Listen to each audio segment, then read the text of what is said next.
exclusively only those that run the opposition narrative and not the voices of average Syrians, although people made an attempt to connect them with people like Dr. Nabil Antaki, or people who'd been on the ground in Syria, who had been in Syria recently in the last, say, 6 years. I mean, that's another aspect. Who is Democracy Now! Interviewing? I don't know why. There's different theories. I'm not going to engage in why, but the fact is their reporting on Syria has been biased. They even hosted the filmmakers who did the White Helmets documentary, who himself or herself, I'm not sure which, have not been in Aleppo, or I'm not sure, maybe not even Syria, but certainly the Democracy Now's reporting on Syria has been in line with corporate media and the NATO agenda. Oh dear, this is a long one. You portray the mainstream media as a monolith, that's a good point. There are many legitimate criticisms of MSM, but would you agree or not that it's not a black and white? There are many fine journalists in MSM, yes, I agree, who report honestly, accountably.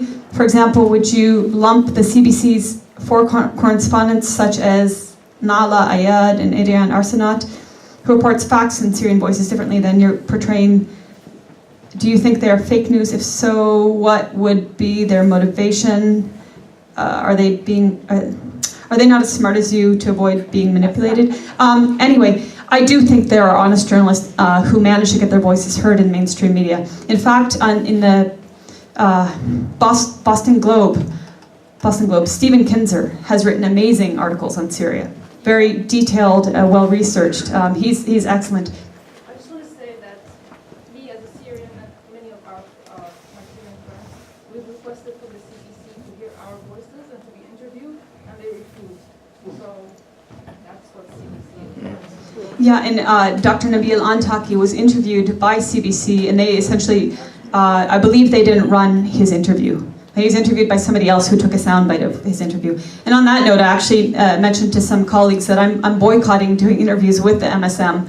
I don't have time to waste. They come at it with an agenda. If they want to participate in Q&A, that's fine, but I'm not, we've been lied to enough by the corporate media. Not all journalists, but the corporate media is called a corporate media for a reason. It's owned by people that have an agenda.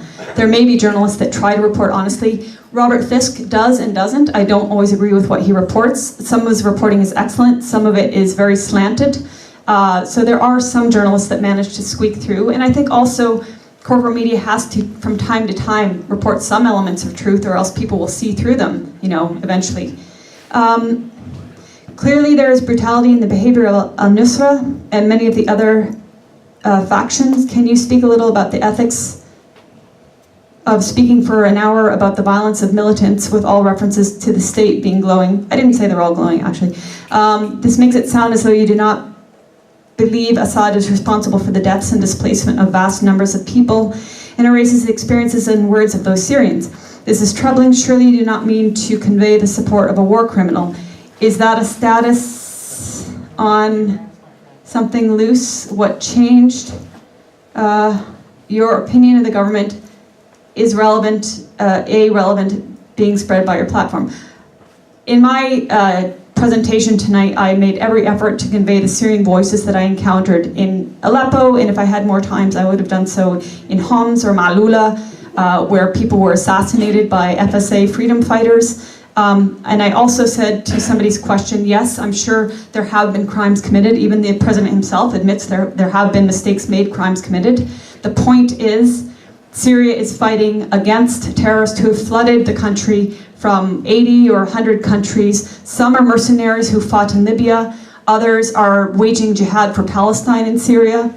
And others are local mercenaries that either are doing it for money, for ideological reasons, or in some cases have been coerced and forced to by other terrorists. So this is not about saying the government is perfect. I already said I don't think it is, but I do recognize the Syrian people voted for overwhelmingly their president, and that's the end of that story.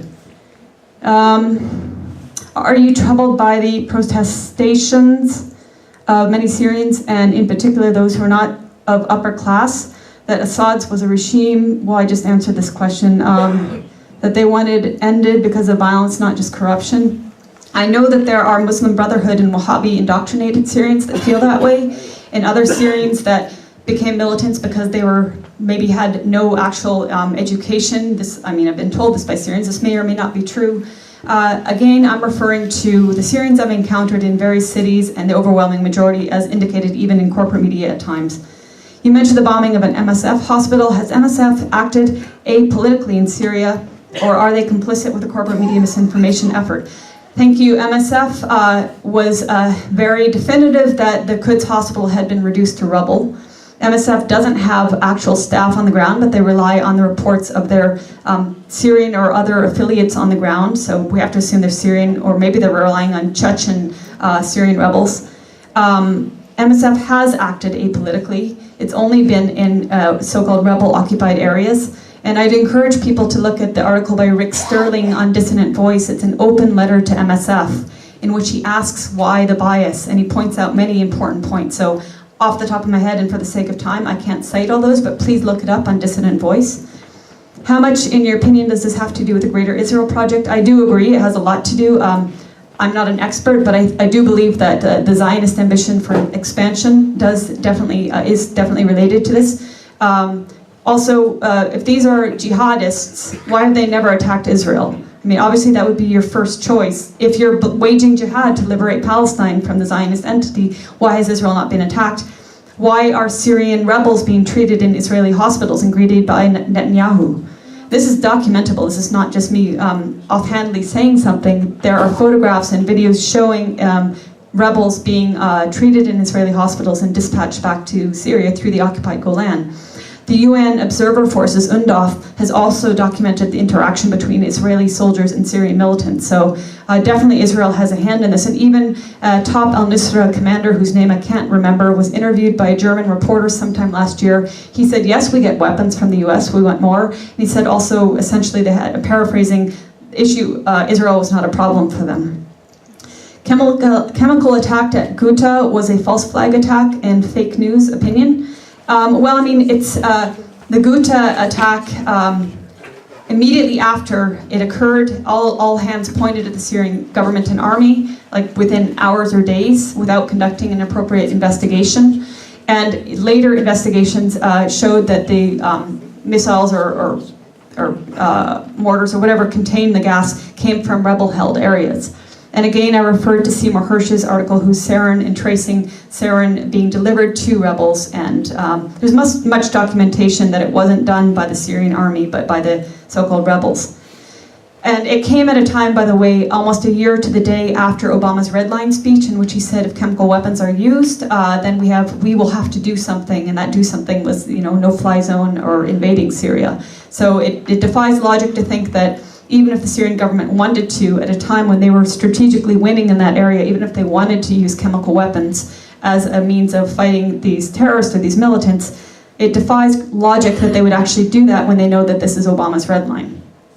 How effective was the Syrian government to repair the destroyed sections liberated by the army? Why isn't the media told? I'm not sure. I didn't understand the second part. What I can say is, for example, I went to Homs in June 2014, so that was 1 month after the militants were taken out of Homs. And already at that time, people were sweeping the streets of rubble and trying to clean up. People were not returning, but they were trying to at least clean up. When I was back in December, I saw that shops in areas that had been destroyed, some shops had been reopened.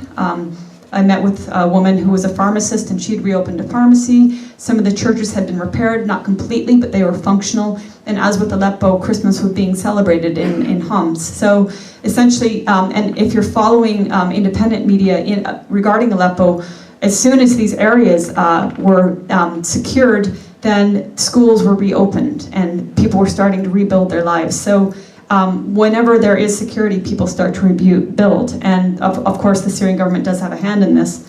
Can you give us some of the details around Bana, the little girl, supposedly tweeting about the danger she faced in East Aleppo?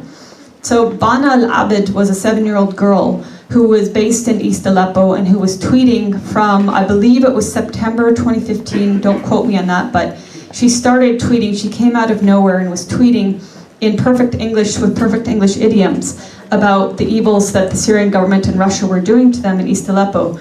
She was tweeting consistently at odd hours of the night. Maybe she's being kept awake by airstrikes, it's possible. But what I noted, so she's in eastern Aleppo, and it's obvious that eastern Aleppo was physically a lot more damaged than western Aleppo or greater Aleppo. When I was in greater Aleppo, although the electricity has been cut because the power plant was in a militant occupied area, people were running generators, and that said, staying in hotels, even then it was a struggle to get my Hotmail open, much less tweet once or twice or 10 times or 20 times. And yet Bana in eastern Aleppo was tweeting regularly. Again, later her mother admitted to helping her with the tweets. In any case, it seems like, and I cannot prove it, but it seems like Bana was one of many propaganda tools that we've seen. And she recently showed up in Erdogan's arms. Just one more question. Okay, one more question. Well, this is the next one. It's quite long, but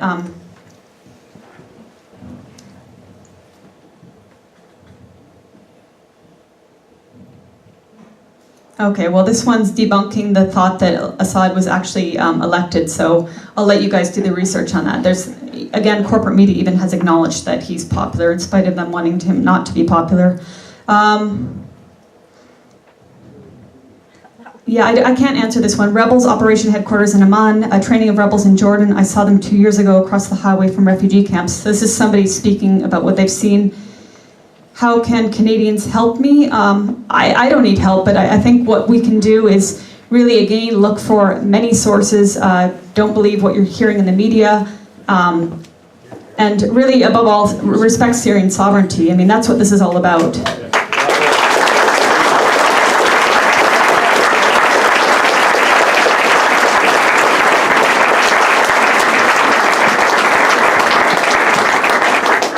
Good evening, everybody. My name is Miguel Figueroa. I'm with the Canadian Peace Congress, one of the co-sponsors of this event, and I have the results of the collection tonight.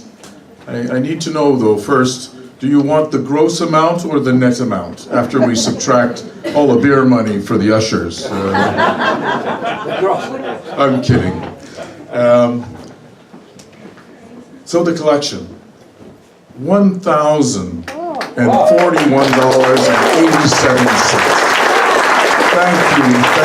Thank you for your generosity. And once again, thank you, Eva. I was astounded when I saw the big stack of cards, I thought, oh, half of them are going to be left unanswered. Boy, did you ever motor through them. Quite impressive. So thank you, everybody, for coming out.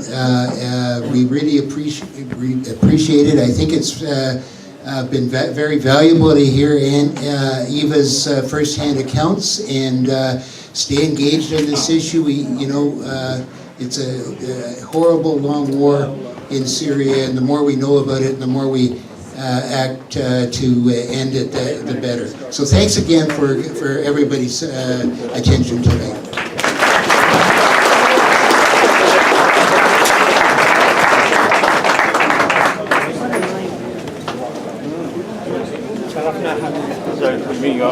صالح مروان صالح وزير الدين